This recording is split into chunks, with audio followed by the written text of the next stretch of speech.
Hello everyone, welcome to engineer सब। तो आज के इस वीडियो में हम लोग स्टार्ट करने वाले हैं टेंशन मेंबर। ठीक है, बहुत ही इम्पॉर्टेंट है। तो अगर आपने अभी तक हमारे इस चैनल को सब्सक्राइब नहीं किया तो सब्सक्राइब कर लें और बेल आइकन को दबा लें। ठीक है, तो चलिए शुरू करते हैं।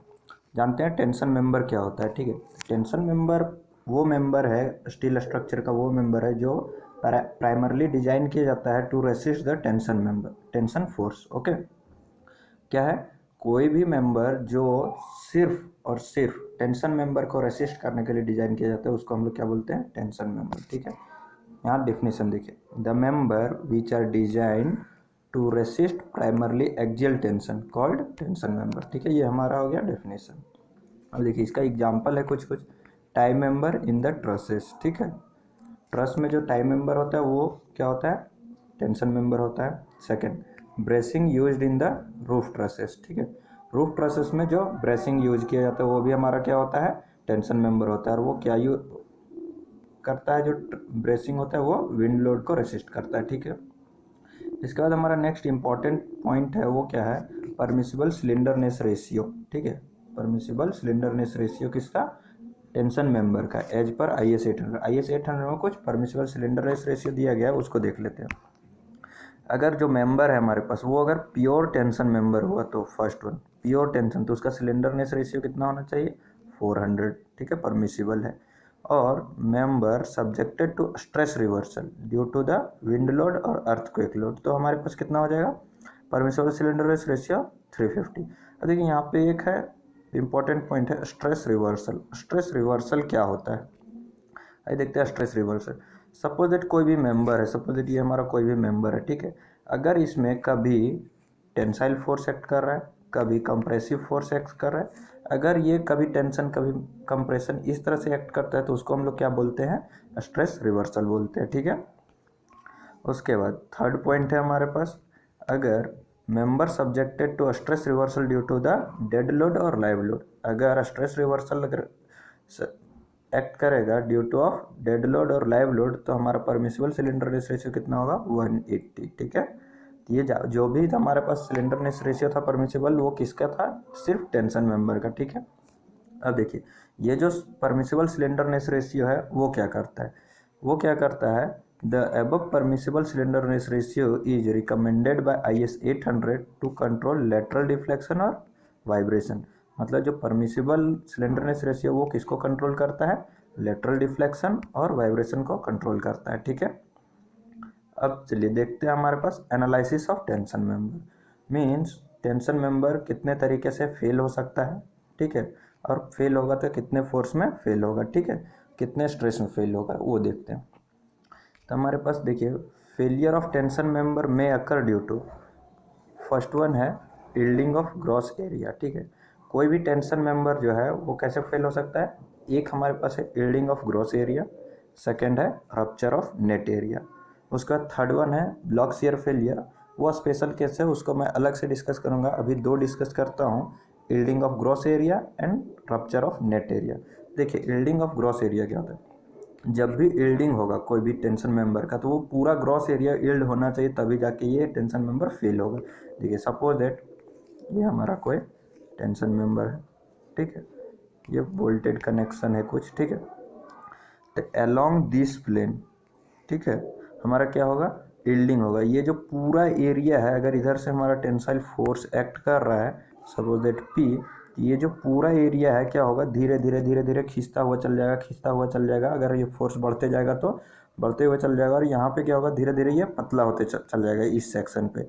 तो ये जो पूरा एरिया जब तक यील्ड नहीं करेगा तब तक हमारा फेल नहीं होगा। तो due to the off this failure हमारा क्या होगा, फार्मूला TDY क्या हो जाएगा, as per IS 800 FY upon gamma am not into AG। FY क्या है, yield strength, gamma am not क्या है, पार्शियल सेफ्टी फैक्टर, AG क्या है, gross area of the yielding section, जैसा कि अभी मैंने बताया। ठीक है, उसका सेकंड वन है रप्चर ऑफ नेट एरिया। ठीक है, तो रप्चर ऑफ नेट एरिया क्या होता है, देखिए समझते हैं। इस डायग्राम को आप लोग बाद में देखिए, मैं यहाँ पे डायग्राम बना रहा हूँ। ठीक है, ये हमारा क्या है, सपोज दैट एक टेंशन मेंबर है, हमारे पास ये वोल्टेज कनेक्शन है। ठीक है, इधर से ये टेंसाइल फोर्स लग रहा है इस टेंशन मेंबर से, सपोज दैट भी जब ये टेंशन फोर्स हम लोग बढ़ाएंगे, ठीक है, तो ये जो प्लेन है, ये प्लेन क्या होगा, सडनली ब्रेक कर जाएगा कुछ देर जब फोर्स बढ़ाते जाएंगे। तो जब बढ़ाते जाएंगे तो हमारे पास एरिया रेसिस्ट करने के लिए कौन सा बचेगा यहाँ पे, यहाँ से यहाँ ये वाला लेंथ, और यहाँ से यहाँ ये वाला लेंथ, और यहाँ से यहाँ ये वाला लेंथ। ठीक है, मीन्स ये वाला लेंथ, ये वाला, ये वाला, मीन्स जो बोल्ट का होल है उतना एरिया जो है हमारा पार्टिसिपेट नहीं करेगा to resist this tensile force. ठीक है, तो इसीलिए हम लोग क्या करते हैं, इसको हम लोग जब रप्चर होता है तो हम लोग का नेट एरिया एक्ट करता है। ठीक है, और net area due to of this rupture हमारा जो है 100% मटेरियल का जो स्ट्रेंथ है वो पार्टिसिपेट नहीं कर पाता है। वो कितना कर पाता है, 90%। वो हमारा किस में दिया हुआ है, एज पर IS 800। इसीलिए हम लोग इसमें क्या किए, 0.9 मल्टीप्लाई कर दिए, क्यों 90% ही स्ट्रेंथ पार्टिसिपेट कर पा रहा है, और यहाँ पे हम लोग अल्टीमेट स्ट्रेंथ यूज कर रहे हैं। ठीक है, that is FU upon gamma M1 into A net. ठीक है, नेट एरिया, नेट एरिया में याद रखिएगा, मैंने बताया हूँ नेट एरिया कैसे कैलकुलेशन करते हैं, सेकंड लेक्चर देख सकते हैं, उसमें मैं बताया हूँ कि net area of the plate कैसे कैलकुलेशन करते हैं। ठीक है, तो देखिए ये जो फार्मूला था ये हमारा था किसके लिए, प्लेट्स के लिए। ठीक है, फ्लैट प्लेट के लिए, राइट। अगर in the case of angle section we use in place of tension member, अगर हम लोग प्लेट के जगह पर टेंशन मेंबर में अगर हम लोग एंगल सेक्शन यूज करते हैं तो रप्चर ऑफ नेट एरिया क्या होगा वो देखिए। For angle section, angle section में क्या होता है, जैसा कि आप लोग देख सकते हैं कि एक एंगल का जो एक लेग है वो कनेक्टेड है बोल्ट से। ठीक है, और एक लेग है जो कि कनेक्टेड नहीं है। ठीक है, तो एंगल सेक्शन में जो लेग कनेक्टेड है बोल्ट से सिर्फ वही होगा जो रप्चर फेलियर होगा, और जो आउटस्टैंडिंग लेग हो जो नहीं कनेक्टेड है उसमें क्या होगा, यील्डिंग फेलियर होगा। ठीक है, तो due to of this yielding हमारे पास क्या होगा कि कुछ रिडक्शन हो जाएगा शियर लेग की वजह से। ठीक है, तो शियर लेग की वजह से जो इफेक्ट होगा उसको हम लोग बीटा से डिनोट करते हैं। तो देखिए rupture of net area in the case of angle section हमारे पास क्या हो जाएगा, जो कनेक्टेड लेग है उसमें क्या रप्चर फेलियर होगा, तो सेम फार्मूला जब 0.9 FU अपन गामा M0 ANC। ANC क्या है, net area of connected leg, जो कनेक्टेड लेग है उसका नेट एरिया। ठीक है, प्लस बीटा इंटू FY अपन gamma M0 into AGY। AGO क्या है, area of outstanding leg. Outstanding leg मैंने बताया उसमें क्या यील्डिंग फेलियर होता है, इसीलिए यील्डिंग फेलियर की वजह से यील्डिंग फेलियर का फॉर्मूला क्या होता है, FY अपन gamma M0 into AGO gross area. तो ग्रॉस एरिया ऑफ किसका यहाँ पे हो जाएगा, कनेक्टेड आउटस्टैंडिंग लेग का।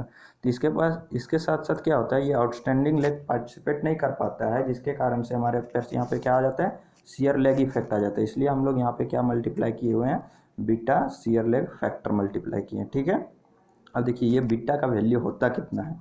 ठीक है, IS 800 में हम लोग का दिया हुआ ये बीटा का वैल्यू कुछ beta equal to 1.4 minus 0.076 FY upon FU into BS upon LC into W upon T। ठीक है, देखिए FY पता है yield strength of the material, FU पता है ultimate strength of the material. देखिए BS और LC क्या है, W और T क्या है, ये देखिए। पहला बोल्टेड कनेक्शन के लिए, अगर बोल्टेड कनेक्शन है तो BS क्या हो जाएगा, BS क्या हो जाएगा, W प्लस W1। तो W क्या है, length of the outstanding leg, और W1 क्या है, from the bolt hole to this point. ये यहाँ से यहाँ तक का लेंथ जो हो जाएगा वो हमारे पास हो जाएगा W1। और देखिए ये W1 हम लोग कैलकुलेशन कैसे करेंगे, हम लोग क्या करेंगे, W प्लस W1 माइनस ये thickness of the outstanding leg minus कर देंगे, मीन्स BS इक्वल टू क्या हो जाएगा हमारे पास, W plus W1 minus thickness of the leg. ठीक है, ये हमारे पास हो गया क्या, BS। ठीक है, BS मिल जाएगा। अब BS मिलने के बाद हमारे पास क्या चाहिए, LC। LC हमारे पास क्या होगा, लेंथ ऑफ द कनेक्शन। अगर इसको मैं 3D डायग्राम में कन्वर्ट करूँ कुछ इस तरह से, ठीक है, तो यहाँ पे ये बोल्टेड कनेक्शन होगा कुछ इस तरह से, इस तरह से। तो यहाँ से यहाँ तक का जो लेंथ होगा, जहाँ तक कनेक्शन होगा, लेंथ ऑफ कनेक्शन, तो उसको हम लोग LC से डिनोट करेंगे। ठीक है, उसके बाद W क्या है, W length of the outstanding leg और T is the thickness of the member. ठीक है, तो देखिए बी एस इसमें हमारा क्या बोल्टेड कनेक्शन के लिए हो गया डब्ल्यू प्लस डब्ल्यू वन, और इन द केस अगर वेल्डेड कनेक्शन रहेगा, यहाँ पे देखिए ये हमारे पास सेकंड जो फिगर है वो वेल्डेड कनेक्शन, तो वेल्डेड कनेक्शन में same B S equal to W हो जाएगा, that is equals to the B S equal to the length of the outstanding leg in the case of welded connection, right. तो ये हमारे पास हो गया effect of shear, ठीक है, shear leg effect, right. यहाँ पे वही चीज़ दिया हुआ है, W equal to width of the outstanding leg, और बी एस क्या है W plus W one minus T for bolted connection, and B S equal to W for welded connection, and L C is the length of the connection, right.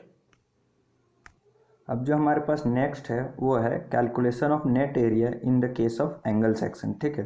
तो angle section के case में net area कैसे calculation करते हैं, ये हमारा different process है, वो हम लोग जानेंगे, क्योंकि जो प्लेट का नेट एरिया कैलकुलेशन था वो मैंने सेकंड लेक्चर में बताया हुआ हूँ, जो डिजाइन ऑफ जॉइंट में था, ठीक है, वहाँ से देख सकते हैं। अब नेट एरिया कैलकुलेशन हम लोग क्या एंगल के केस में देखते हैं, ठीक है, चलिए। तो यहाँ पे क्या है, एंगल सेक्शन में क्या होता है, जो आउटस्टैंडिंग लेग होता है वो अगर कनेक्टेड नहीं रहता है तो वो क्या शियर लेग इफेक्ट देता है, ठीक है। शियर लेग इफेक्ट के कारण से हमारा क्या हो जाता है नेट एरिया, कुछ देखिए यहाँ पे देख लेते हैं, द एंगल सेक्शन में be subjected to shear leg, और शियर लेग क्या होता है, the stress develop in the connected leg is uniform, क्या होता है कनेक्टेड लेग में क्या जो स्ट्रेस होता है यूनिफॉर्म होता है, but where as the stress develop in the outstanding leg are non uniform, but ये जो आउटस्टैंडिंग लेग है जो कनेक्टेड नहीं है उसमें क्या स्ट्रेस जो होगा नॉन यूनिफॉर्म होगा, hence the outstanding leg behind the connected leg which are called shear leg effect, right. ये हमारे हो गया पास हो गया क्या शियर लेग। अब देखिए नेट एरिया कैसे कैलकुलेशन करेंगे वो देखते हैं। Due to this shear leg, the outstanding leg may not utilize to contribute its strength. Means जितना strength है outstanding leg का उतना हम लोग contribute नहीं कर पाता है outstanding leg, किसके वजह से shear leg की वजह से। तो यहाँ पे जो हमारा नेट एरिया हो जाएगा वो क्या हो जाएगा A1 प्लस के इंटू A2, ठीक है। अब ए नेट क्या है एंगल का नेट एरिया हो जाएगा, A1 क्या है net area of the connected leg, यहाँ के क्या है शियर लेग फैक्टर, और A2 क्या है gross area of the outstanding leg. A2 क्या है outstanding area of the gross area of the outstanding leg, और इसके साथ हम लोगों ने क्या मल्टीप्लाई किया शियर लेग इफेक्ट, क्यों क्योंकि आउटस्टैंडिंग लेग शियर लेग के वजह से पूरा अपना स्ट्रेंथ यूटिलाइज नहीं कर पाता है, ठीक है। अब यहाँ पे आता है कि A1 कैसे कैलकुलेशन करेंगे, A2 कैसे कैलकुलेशन करेंगे, और K कैसे कैलकुलेशन करेंगे, ठीक है। तो पहले A1 और A2 कैसे कैलकुलेशन करेंगे वो देखते हैं, उसका K कैलकुलेशन करने का हमारे पास यहाँ पे 4 मेथड्स हैं, मीन्स 4 मेथड नहीं 4 ऑप्शन है, डिफरेंट डिफरेंट अरेंजमेंट में डिफरेंट डिफरेंट होता है, ठीक है। तो पहले A1 और A2 देखते हैं कैसे कैलकुलेशन करेंगे। यहाँ से इस फिगर में देखिए ये हमारा एंगल सेक्शन है, ठीक है। यहाँ से यहाँ तक का ये जो एंगल है वो क्या है ISA 100 into 15 into 10 means 115 is the length and 150 is the width and 10 is the thickness, ठीक है। तो हम लोग क्या करेंगे ये लेंथ 100 माइनस ये थिकनेस कितना है 10 माइनस हाफ कर देंगे तो यहाँ पे हमारा ये आ जाएगा, ठीक है, माइनस 10/2। अगर कोई बोल्ट होल कैलकुलेशन किए बोल्ट होल दिया हुआ है ये तो वो बोल्ट होल माइनस कर देंगे minus DH into its thickness, तो हमारे पास ये अब क्या हो जाएगा A1 हो जाएगा net area of the connected leg means ये वाला, ठीक है। सिमिलरली अगर ये वाला बात करें तो ये हमारे पास कितना हो जाएगा ये वाला लेंथ माइनस ये वाला T-2 T/2 that is 10/2 into thickness 10, ये हमारे पास हो जाएगा A2, ठीक है। अब देखिए इंपॉर्टेंट पॉइंट है always the longer leg must be connected to shear leg effect if the connected leg is both connected if the connection is provided in both the legs it must not lies in the same plane। देखिए दो हमारे पास एक क्या है अगर कोई angle section है suppose let, ठीक है, तो जिस जो एंगल सेक्शन है इसका जो लॉन्गर लेग होगा वो हमारा क्या करना चाहिए ऑलवेज कनेक्टेड होना चाहिए, इससे क्या होगा शियर लेग इफेक्ट रिड्यूस होगा, ठीक है। और अगर दोनों लेग कनेक्टेड है सपोज दैट कुछ इस तरह से ये हमारे पास एंगल सेक्शन है, इसको मैं 3D डायग्राम में अगर कन्वर्ट करूं अगर ये वाला लेग और ये वाला लेग भी कनेक्टेड है कुछ इस तरह से बोल्ट से, ठीक है, इस तरह से, तो ये सेम लाइन में सेम प्लेन में कनेक्टेड नहीं होना चाहिए, ठीक है। मतलब एक यहाँ पे है तो दूसरा कुछ यहाँ पे, यहाँ से इसे टेढ़ा में होना चाहिए। देखिए आप लोग इस फिगर से देख समझ सकते हैं, ठीक है। इस फिगर से देखिए यहाँ पे क्या है, ये जो बोल्ट है और ये बोल्ट सेम प्लेन पे नहीं है, ये बोल्ट सेम प्लेन पे नहीं है अगर दोनों कनेक्टेड रहा तो, ठीक है। और अगर दोनों कनेक्टेड रहेगा तो क्या करेंगे, since both the leg are connected transferring the force hands angle में be idealised as a plate. क्योंकि दोनों जो लेग है एंगल का वो कनेक्टेड है, तो इसको हम लोग कैसे यूज मतलब एनालिसिस करेंगे, एज ए प्लेट के बेसिस पे एनालाइज करेंगे और ए नेट निकालेंगे। ए नेट क्या हो जाएगा, A net 1 1 corresponding to the, अगर कोई से प्लेन है 1 1 और 1 2, ठीक है, 2 2। यहाँ से देखिए ये इसके करस्पॉन्डिंग ए नेट निकालेंगे, ये स्टैगर्ड के करस्पॉन्डिंग ए नेट निकालेंगे, और दोनों में से जो मिनिमम होगा वो हम लोग का हो जाएगा नेट एरिया, ठीक है। देखिए केस 2 जो हमारा है, केस 2 क्या, when only one leg of the angle is connected with gusset plate. क्या है, गसेट प्लेट के साथ एंगल का सिर्फ एक ही लेग कनेक्टेड होगा तो, जैसा कि इस साइड व्यू में देख सकते हैं और ये फ्रंट व्यू में, ठीक है। तो क्या होगा, ए नेट A1 प्लस KA2 हो जाएगा, और हमारे पास एक क्या के यहाँ पे क्या हो जाएगा, एज पर IS 800-1984 के equal to 3A1 plus A2।